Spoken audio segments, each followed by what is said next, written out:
ఈరోజు మన ముందు ఒక చాలా ఆసక్తికరమైన రచన ఉంది.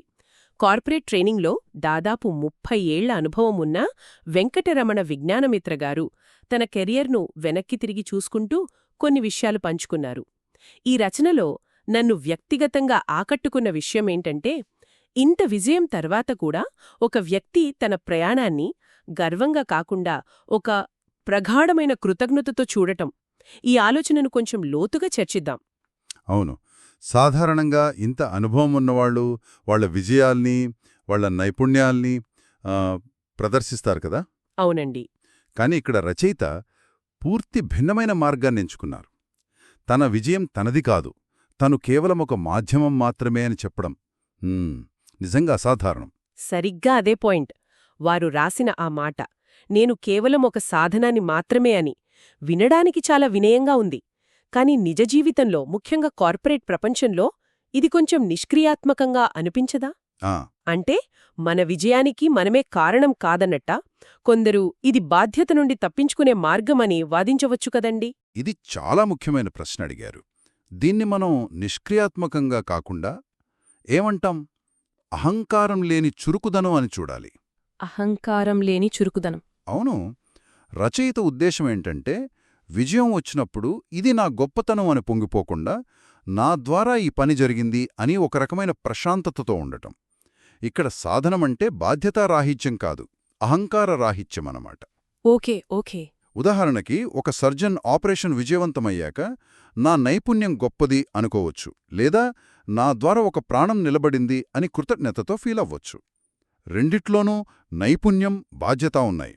కానీ ఆ దృక్పథంలో చాలా తేడా ఉంది. ఈ నా ద్వారా ప్రవహించింది అనే భావనను రచయిత ఇంకా అందంగా చెప్పడానికి ఒక అద్భుతమైన పోలిక వాడారు కదూ, ఆ వేణువు ప్రస్తావన. అవును, ఆ పోలికే ఈ రచనకు ఆత్మలాంటిది.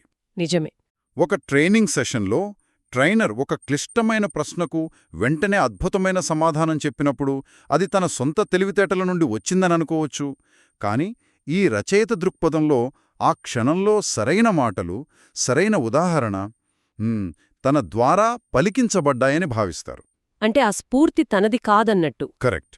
ఆ సమయస్ఫూర్తి, ఆ స్పష్టత ఒక ఉన్నత శక్తి నుండి వచ్చిన బహుమతి లాంటిది. వేణువు ఖాళీగా ఉంటేనే కదా గాలి ప్రవహించి సంగీతమొస్తుంది. అలాగే మనస్సు అహంకారంతో నిండిపోకుండా ఉన్నప్పుడే జ్ఞానం మన ద్వారా సహజంగా ప్రవహిస్తుంది. చాలా బాగా చెప్పారు.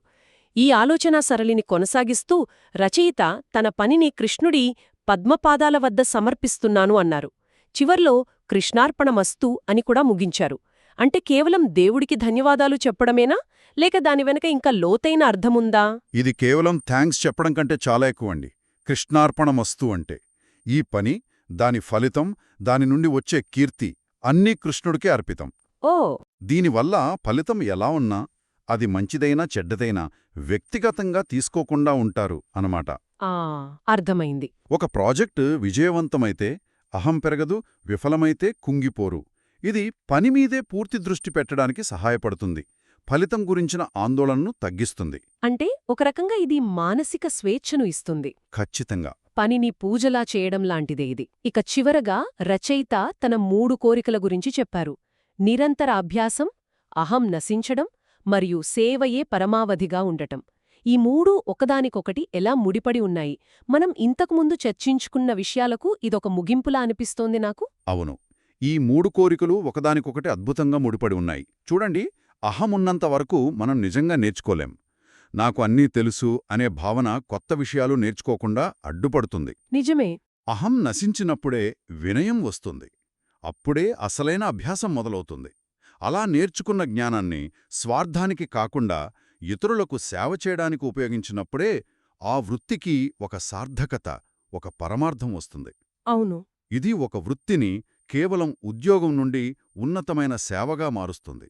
మొత్తానికి ఈ చిన్న రచన వృత్తి జీవితాన్ని ఎలా చూడాలి అనే దానిపై ఒక శక్తివంతమైన ప్రత్యామ్నాయ దృక్పథాన్ని అందిస్తోంది.